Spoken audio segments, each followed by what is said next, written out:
정연복과 손잡고 세계의 미술관으로. 워싱턴 가면 꼭 가봐야 할 특별한 박물관. 미국에 있는 박물관과 미술관을 가보면 정치적 올바름이 얼마나 중요한 이슈인지 알 수 있습니다. 정치적 올바름 운동은 오랫동안 박해와 냉대를 받아온 피지배 계층이나 국가, 민족, 인종, 다양한 소수자의 인권과 생존 문제에 관심을 갖고 표현하며 투쟁하는 운동을 말하죠. 1960년대와 70년대에는 흑인 인권, 페미니즘, 반전운동 등이 활발했고 2000년대 들어서는 SNS를 통해 미투, BLM, LGBTQ+ 운동 등으로 확산되면서 성차별, 인종차별, 다양한 성소수자 차별 문제에 대한 논의가 뜨거워졌습니다. 이러한 맥락에서 흥미로운 박물관이 있는데요. 미국의 수도 워싱턴 DC에 있는 국립 아프리카계 미국인 역사 문화박물관, 즉 NMAAHC입니다. 이곳은 지난 2016년 9월 25일 문을 열었어요. 건축에서부터 전시 공간의 활용과 컨셉에 이르기까지 기존 역사박물관의 틀을 깨고 넘어선 획기적인 곳이라고 평가할 만큼 특별하죠. 지하 3층에서부터 지상 4층에 이르는 37,000 평방미터 규모의 관람 여정은 어두운 역사를 딛고 환희의 춤과 노래를 부르는 놀라운 공간 경험을 선사하는데요. 오늘 함께 관람해 보시죠. NMAAHC는 건축물 외관부터 눈길을 끕니다. 가나 출신의 영국 건축가 데이비드 에드제를 비롯한 아프리카계 건축가들이 설계했습니다. 외관은 위쪽이 넓게 펼쳐진 청동색 메탈 패널이 3개층으로 겹쳐진 모양을 하고 있습니다. 왕관을 의미하는 코로나라는 별칭으로 불리는 사다리꼴 메탈 패널은 날씨에 따라 밝은 황금색에서 어두운 갈색에 이르기까지 다채로운 색깔을 띱니다. 박물관은 이 독특한 외관이 다양한 영감에서 탄생되었다고 합니다. 우선 20세기 초 나이지리아의 요르바족 장인인 2세의 올로의 조각품입니다. 머리 장식이 박물관의 외관 형태와 유사합니다. 코로나의 위쪽 각도는 워싱턴 기념탑 꼭대기에 얹은 갓돌의 각도와 일치합니다. 아프리카계 미국인들의 노역과 자유를 향한 투쟁의 역사 없이 오늘날의 미국은 불가능하다는 것을 생각하면 미국의 상징이라고 할 수 있는 워싱턴 기념탑과의 근접성과 의미의 연결성을 강조했다는 점에서 의미심장합니다. 게다가 패널의 각도는 하늘을 향해 팔을 들어 찬양과 환희의 제스처를 취하는 사람들의 이미지를 떠올리게 하는데요. 혹독한 상황 속에서도 특유의 정신력으로 저항을 멈추지 않았던 아프리카인들의 긍정적인 에너지를 담았다고 할 수 있습니다. 패널에는 구멍이 뚫려 있어 건물 내부로 비쳐드는 빛의 양을 조절하는 기능을 합니다.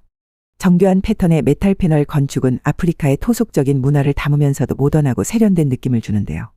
워싱턴 기념탑과 국회의사당 사이의 양쪽으로 도열한 스미소니언 협회 소속의 고풍스러운 박물관 건물들과 튀는 듯하면서도 조화를 이루고 있습니다.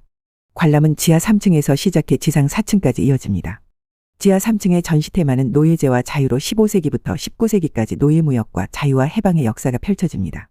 옴짝달싹할 수 없이 빽빽하게 노예선에 실린 모습과 그때의 경험을 들려주는 아프리카인들의 증언, 19세기까지 북미와 남미 지역에 강제 이주당한 아프리카인들의 수치뿐 아니라 낯선 땅에 뿌리를 내리고 살며 각계각층에서 활발하게 목소리를 냈던 학자, 시인, 인권운동가들의 활약상을 볼 수 있습니다. 지하 2층의 전시 테마는 재건과 차별입니다. 남북전쟁 이후 노예제는 철폐되었지만 인종분리 정책이 엄연히 존재했던 시기를 조망합니다. 분리되었지만 평등하다는 기이한 원칙에 따라 공립학교나 대중교통, 식수대, 식당, 기차, 화장실 등의 공공장소 등에서의 인종차별은 지속되었고 그에 대한 저항 역시 이어집니다. 짐 크로우 법이라고 통칭되던 흑백분리법이 완전히 사라지는 것은 1965년 선거권법이 제정되면서입니다.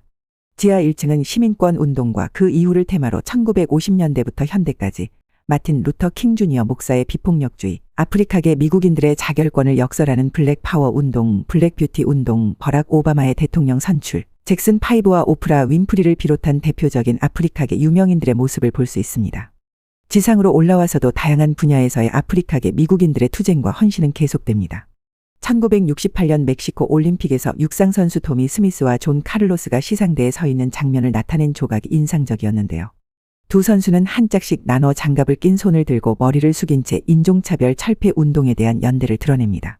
블랙파워 살루트라고 불리는 이 행동은 엄청난 파장과 함께 흑인 인권 운동에 대한 세계적인 관심을 불러일으킵니다.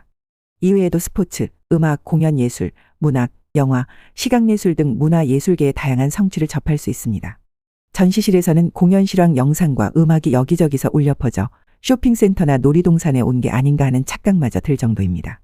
여기에 NMAAHC의 첫 번째 미덕이 있는데요. 교육적이면서도 유의적이라는 점입니다. 사진과 일러스트, 영상, 통계와 인용문, 도구들, 실제로 거주했던 집, 분리정책을 여실히 보여주는 열차, 조각, 회화, 의상, LP판, 기타, 심지어 가수가 애용하던 자동차까지 전시된 목록의 종류와 수량이 어마어마합니다. 정보의 충실성도 뛰어난데요. 다양한 글씨체와 크기로 된 텍스트가 사진 혹은 영상과 나란히 있어 흥미를 유발할 뿐만 아니라 직관적으로 쉽게 이해되도록 했습니다. 두 번째는 타자의 관점에서 일방적이고 박제화된 전시의 한계를 극복하고 접촉지대로서의 박물관 개념을 훌륭하게 수행하고 있다는 점입니다. 접촉지대라는 개념은 문화인류학자인 메리 루이스 프렛이 1991년에 제시한 개념인데 서로 다른 문화, 집단 또는 권력이 만나는 공간을 의미합니다.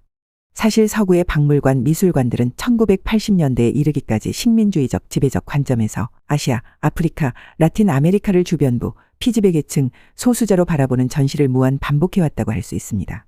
당연히 이들 지역은 이국적이고 열등하고 신비롭거나 이해하기 어려운 지역이라는 프레임 안에 갇힐 수밖에 없었고요.